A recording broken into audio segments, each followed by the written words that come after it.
J'ai passé 3 ans dans l'immobilier à calculer exactement chaque action que je faisais. Je me posais tout le temps des questions. Je me demandais, est-ce que cette publication, elle va être rentable? Est-ce que cette publication, elle va me rapporter des rendez-vous? Est-ce que là, ce déjeuner BNI là que j'ai, est-ce qu'il va me rapporter un client? Ou encore, je me demandais, est-ce que cette prospection là, elle va être rentable pour aujourd'hui? Et je faisais tout par intérêt direct. C'était la politique du moindre effort. Alors moi, je m'autosuffisais en disant que c'était de la rigueur, que c'était de l'efficacité, qu'il fallait être rationnel. Ben, les résultats, en fait, ils ont été sans appel. 30 000 euros générés sur 3 ans. Alors que moi, ben, je m'étais dit, bah, c'est peut-être le marché ou mon secteur, peut-être la conjoncture, mais en fait, ça n'avait rien à voir avec tout ça. Le problème, il était ici, les amis, c'était ma façon de penser. Donc, ce que je vais t'inviter à considérer, c'est ce qu'on appelle le piège du calcul permanent. Sache un truc, c'est qu'il y a une croyance qui est très répandue chez les conseillers immobiliers qui démarrent aujourd'hui et qui stagnent. C'est une croyance qui est assez tenace, c'est la croyance que chaque action doit être rentable immédiatement. Que si jamais tu fais des actions et que tu ne vois pas de retour direct, et tu dis bah l'action n'en valait pas la peine. Donc tu peux dire que c'est logique cette approche en apparence comme chef d'entreprise, tu vas dire que c'est même relationnel ou mathématique. Mais en réalité, c'est absolument faux. Et ça, c'est un grand secret que je vais t'enseigner aujourd'hui. La vraie logique pour faire décoller ton activité, c'est exactement l'inverse. Pour lancer une entreprise sérieusement, il faut y aller vraiment avec l'intention de donner 10 fois plus de valeur que ce qu'on reçoit.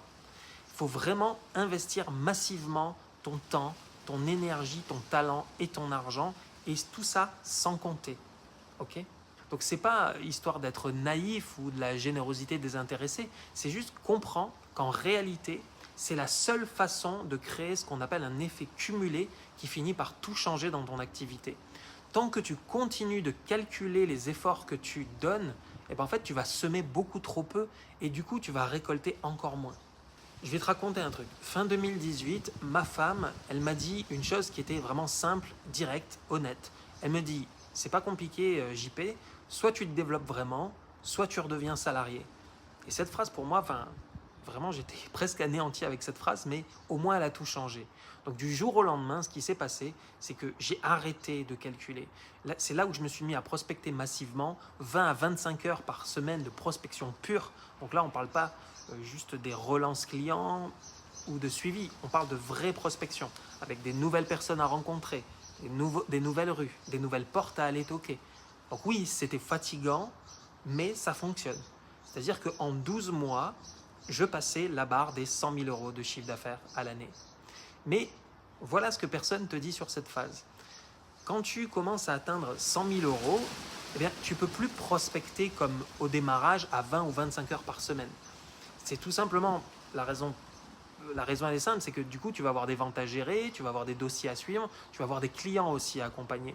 Donc, personnellement, j'ai dû redescendre à 12 heures de prospection par semaine.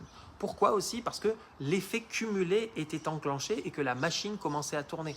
J'avais plus besoin de la même intensité pour maintenir le flux.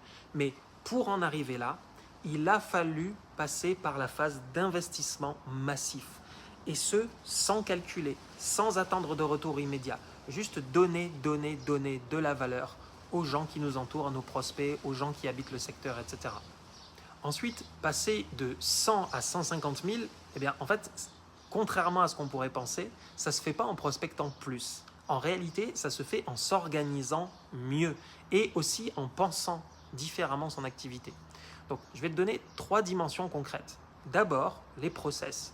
Quand ton activité, elle monte, d'accord, tu fais plus de chiffre d'affaires, eh bien, chaque heure compte. Donc, ce que j'ai fait, c'est que j'ai processisé tout ce qui se répétait, c'est-à-dire les avis de valeur, la création de contenu sur les réseaux sociaux, la prospection, les suivis des dossiers.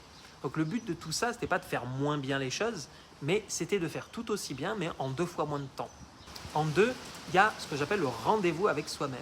Donc je suis quelqu'un qui a toujours eu tendance à vouloir trouver des raccourcis, à rechercher comment faire les choses plus intelligemment, plutôt que de taper la tête contre la vitre en disant comment je peux faire ça plus durement. Non. Au fond, je suis habité sans arrêt par une forme de paresse constructive, si tu veux. Et paradoxalement, c'est cette tendance-là, moi, qui m'a sauvé. Parce que même quand j'étais sous l'eau, avec genre les mains dans le cambouis, et en première ligne sans arrêt surtout, Eh bien, en fait, je me forçais à sortir la tête de l'eau 1 heure par semaine. En fait, ce que je faisais, c'est que je prenais en fin de semaine et je prenais un rendez-vous avec moi-même. Le but, ce n'était pas de gérer les choses, c'était de réfléchir sur mon business et d'arrêter d'être dans la tête dans le guidon dans mon business. Et donc, c'est dans ces moments-là que j'ai pris les meilleures décisions structurelles pour mon business. Donc, tu vois bien que je ne l'ai pas fait dans le feu de l'action. Je l'ai fait dans le calme d'1 heure qui a été volée à l'urgence du quotidien. Et toi, si tu ne fais pas ça, ce que tu vas faire, c'est pas compliqué, c'est que tu vas aller vite, mais souvent, tu vas aller dans la mauvaise direction. Enfin, l'autre élément dont je souhaitais te parler, c'était de la délégation. Et ça, c'est la décision la plus difficile pour un conseiller immobilier indépendant. Pourquoi? Parce que comme chaque euro compte, déléguer, ça coûte. Et parce qu'on se dit toujours qu'on pourrait le faire soi-même parce qu'on s'est auto-conditionné comme ça. Donc cette logique-là de tout faire soi-même, elle est vraie à court terme, mais elle est totalement fausse à long terme. Donc ce que j'ai fait, c'est que j'ai commencé à m'entourer d'une équipe, d'un photographe professionnel, d'un vidéaste, d'un diagnostiqueur qui était disponible sous 3 jours. Et donc en fait, c'était un ensemble de personnes sur qui je pouvais compter pour que mes clients aient vraiment un service impeccable et sans que ça me prenne énormément d'énergie mentale. Et ce qui s'est passé aussi, c'est que j'ai même pris ma mère avec moi qui est venue m'aider pendant 2 ans. C'est-à-dire qu'à côté de son job, je la faisais travailler un peu avec moi dans l'immobilier et notamment sur la partie administrative. Donc ça, ce n'est pas une anecdote, c'est la réalité de ce que ça demande de construire quelque chose de sérieux et de durable. On s'entoure vraiment avec ce qu'on a et au moment où on en a besoin et on le fait sans ego mal placé. Ensuite, ce que tu dois apprendre, c'est la valeur stratégique des tâches.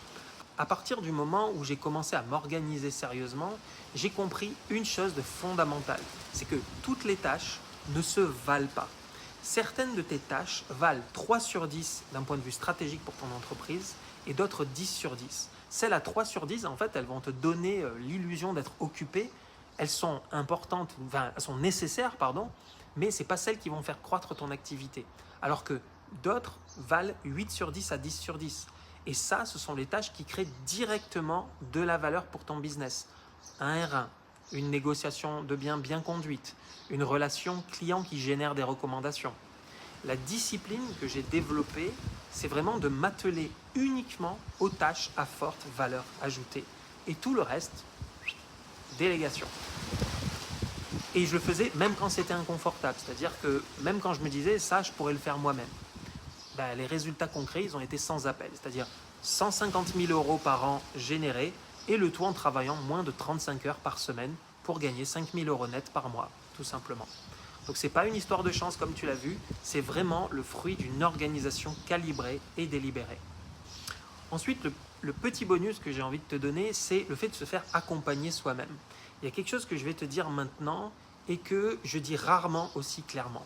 À partir de 150 000 €, je me suis fait accompagner par un business coach.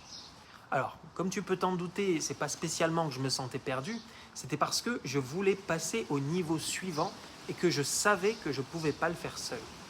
Et avec ce business coach, ce qu'on a fait, Philippe, il s'appelle, il exerce toujours, on avait travaillé sur le business plan, faire un compte d'exploitation prévisionnel, travailler sur les premières recrues, les process de recrutement. On a travaillé aussi sur le mindset, l'état d'esprit, et notamment aussi sur la décision de passer à 100% mandat exclusif, qui a été vraiment pour le coup game changer et une décision structurelle pour mon activité.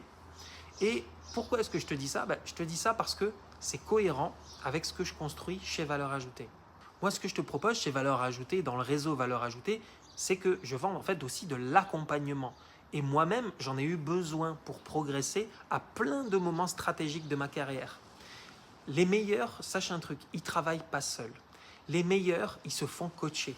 C'est pas, en fait, ils ne pensent pas juste qu'ils sont faibles, ils sont juste lucides sur le fait qu'ils ne peuvent pas voir tout eux-mêmes. Donc ce que j'ai vécu, moi de mon côté, c'est une progression qui s'est faite en 2 phases avec au fond 2 logiques complètement différentes. Et au final, beaucoup de conseillers immobiliers restent bloqués parce qu'en fait, ils appliquent la logique de la mauvaise phase. Donc, comme on l'a vu tout à l'heure, en fait, il y a une phase 1 qui est de 0 à 100K. Dans cette phase, c'est donner sans compter, prospecter massivement, investir ses ressources sans attendre de retour immédiat, le fait de créer un effet cumulé. Donc en fait, de 0 à 100K, on est vraiment dans une phase d'intensité. Et après vient la phase 2, c'est de 100K à 150 000 et tout ce qui va au-delà. Donc là, tu dois t'organiser, processiser, déléguer et te concentrer uniquement sur les tâches à forte valeur ajoutée. Et aussi te faire accompagner. Et ça, c'est la phase de l'intelligence. La plupart des conseillers immobiliers qui stagnent entre 30 et 80 000, ils sont souvent coincés entre les deux. C'est-à-dire qu'ils n'ont pas encore créé l'effet cumulé nécessaire de la phase 1 et ils essaient déjà de s'organiser comme s'ils étaient en phase 2. Ou alors à l'inverse, ils sont déjà entrés en phase 2 sans le savoir et ils continuent à prospecter 20 heures par semaine et le tout en négligeant leur organisation. Savoir dans quelle phase tu es et appliquer la bonne logique, c'est l'une des choses les plus importantes que je fais avec mes consultants dès la première séance. Donc toi-même, si tu stagnes entre 30 000 et 80 000 en ce moment, tu es quelque part par là, la question, c'est pas de comment prospecter plus. La question, c'est est-ce qu'aujourd'hui, ta façon de penser ton activité est alignée avec le cap que tu veux passer? Et l'autre question que je te pose, c'est est-ce que tu es en train, toi aussi, de calculer chaque action? Est-ce que toi aussi, tu travailles dans ton business sans jamais prendre le temps de travailler sur ton business? Est-ce que toi aussi, tu fais encore tout seul alors que tu pourrais déléguer tout un tas de choses? Eh bien ça, c'est exactement les questions qu'on regarde ensemble en rendez-vous découverte. Je te laisse le lien en description, donc prends ton rendez-vous et on en parle.